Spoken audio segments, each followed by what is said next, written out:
Tell me about your mission on the Goriza, and like when you first learned about it, and just how many people were in the group and that sort of stuff.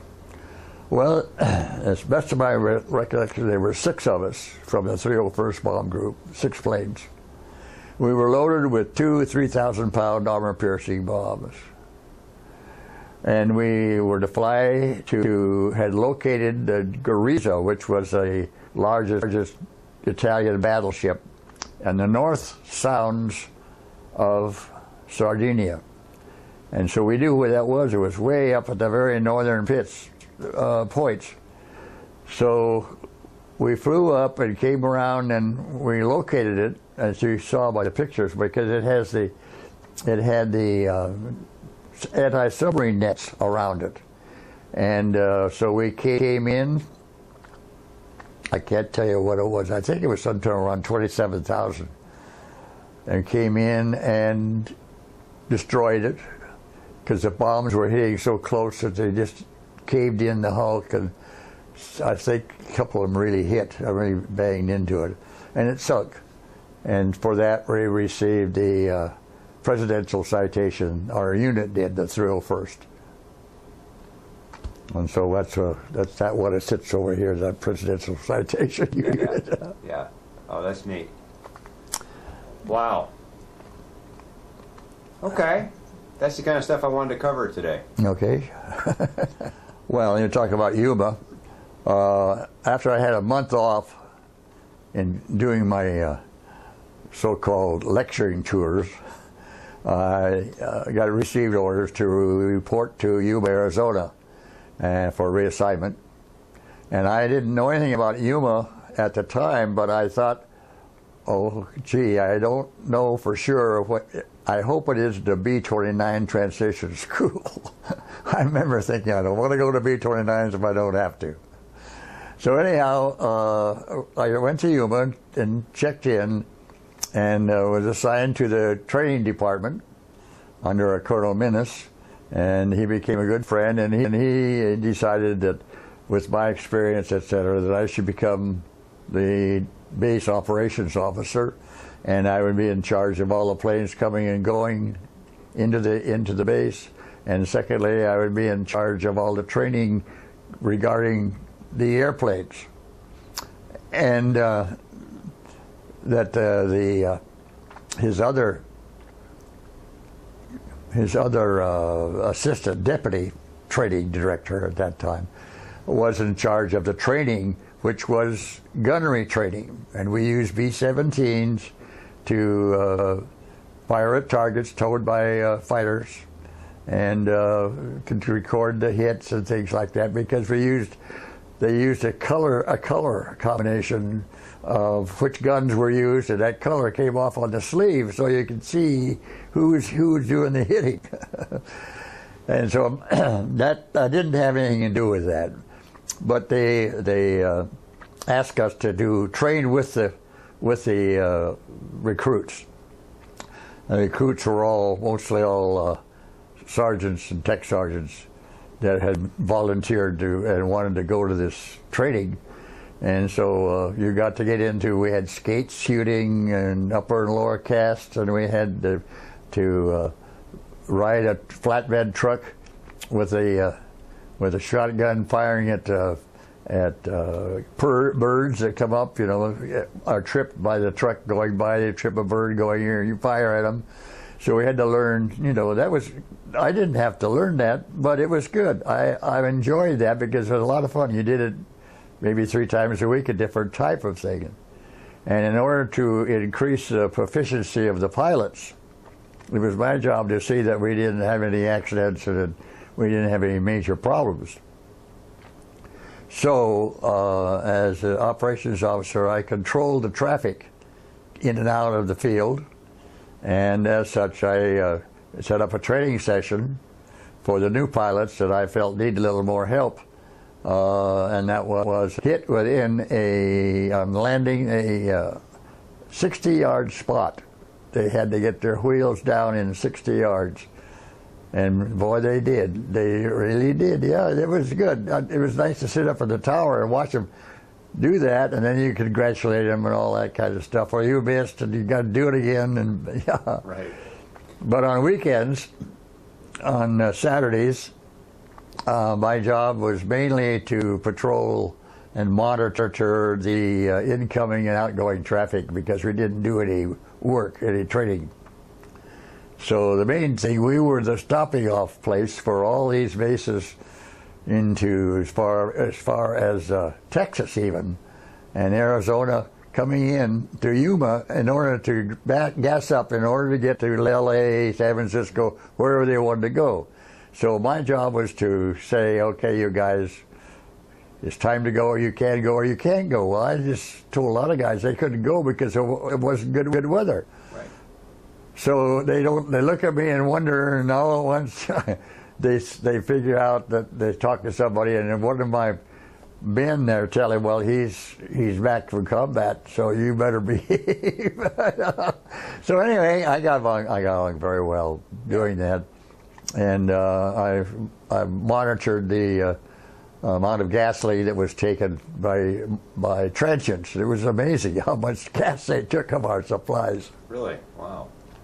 What?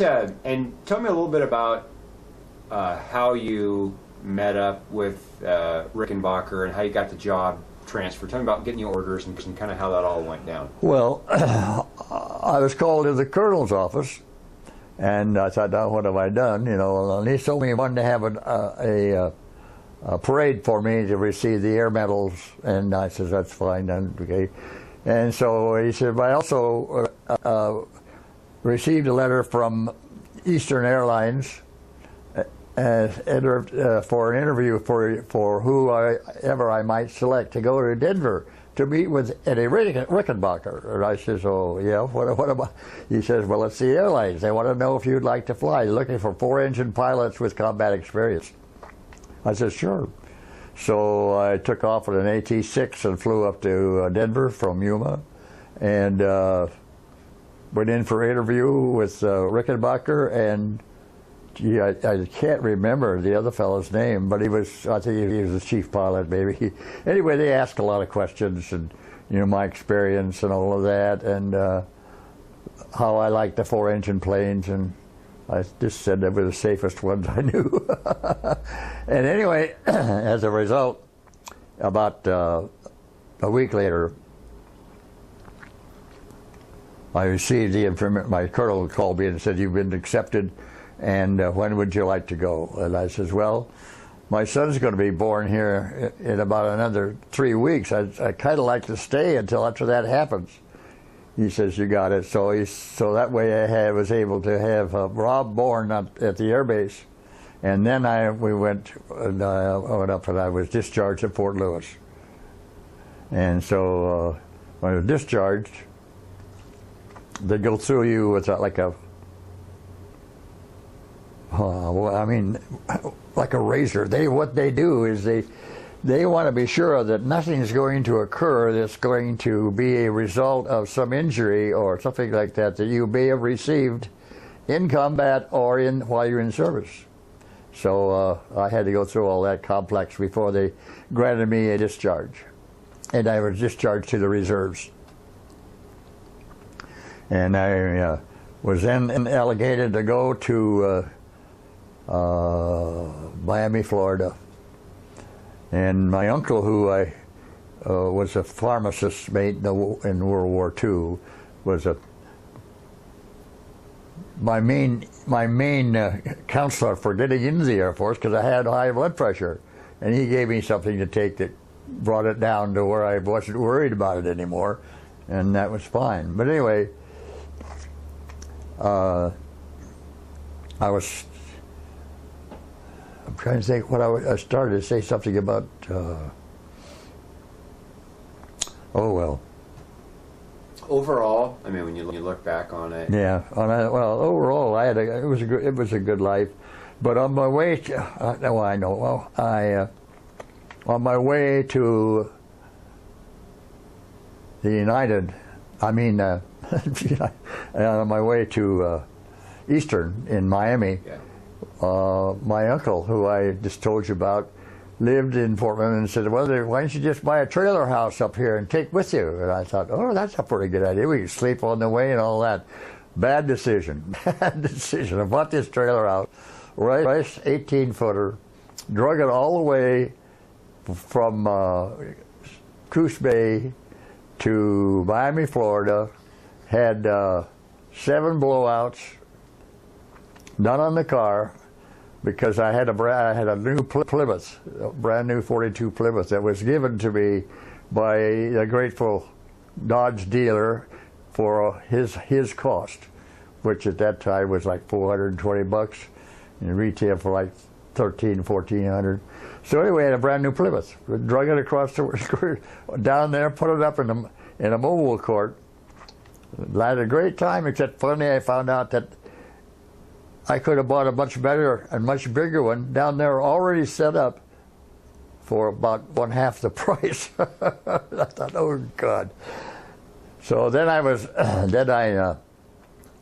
had run across this good friend of mine and his wife, who was also a good friend of my wife, from Coos Bay, and then in the Navy. And I'd run across him down there, and he was being transferred to Jacksonville, Florida.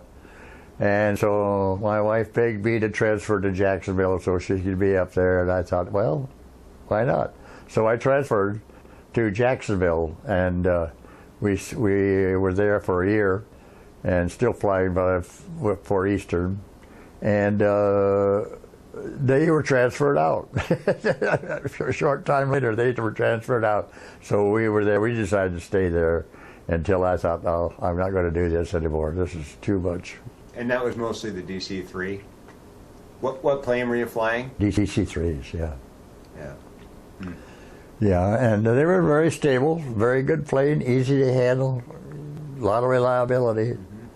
Mm-hmm. And my run was from Jacksonville to Columbia, South Carolina, to Raleigh, North Carolina, to Akron, Ohio, to Cleveland, to Detroit. That was my run. Mm-hmm. Up at night, back in the daytime. Or vice versa, depending on which it was. They flew the plane up to, on a feeder line, they flew the plane to Jacksonville from Miami, and that's where I picked it up going up. Then I had the other route, which was from Jacksonville to Atlanta, to Washington, D.C., to New York, to LaGuardia. Mm-hmm. And that's quite a few experiences in the wintertime up there, I'll tell you. We spent about 4 hours up there trying to get down because there's so many planes down below us stacked in that couldn't get down. Right. And, we finally made it, but boy, we thank goodness for that plane, because anything else we'd have run out of gas. Right. Yeah. Yeah.